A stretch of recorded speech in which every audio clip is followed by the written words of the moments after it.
আসসালামু আলাইকুম। আজকে আমরা আবার চলে আসলাম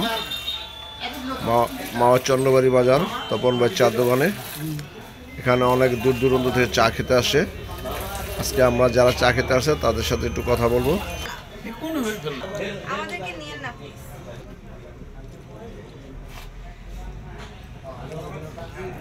আপু আসসালামু আলাইকুম, ভালো আছেন?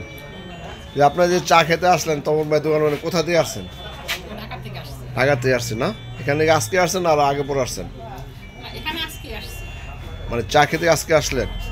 মানে এই যে আপনারা যে মালাই চা খেতেছেন তপন ভাই দোকানে, আমরা যতটুকু জানি যে মালাই চা খুব চাহিদা, এবং এই যে চাটা খেতেছেন আপনার কেমন লাগলো? চাটা ভালো লাগছে না?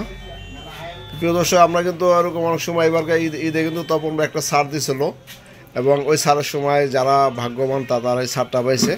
আমরা চাইবো যে তপন ভাই দোকানে আরও সুস্বাদু চা বানাক। সবাইকে অনেক ধন্যবাদ।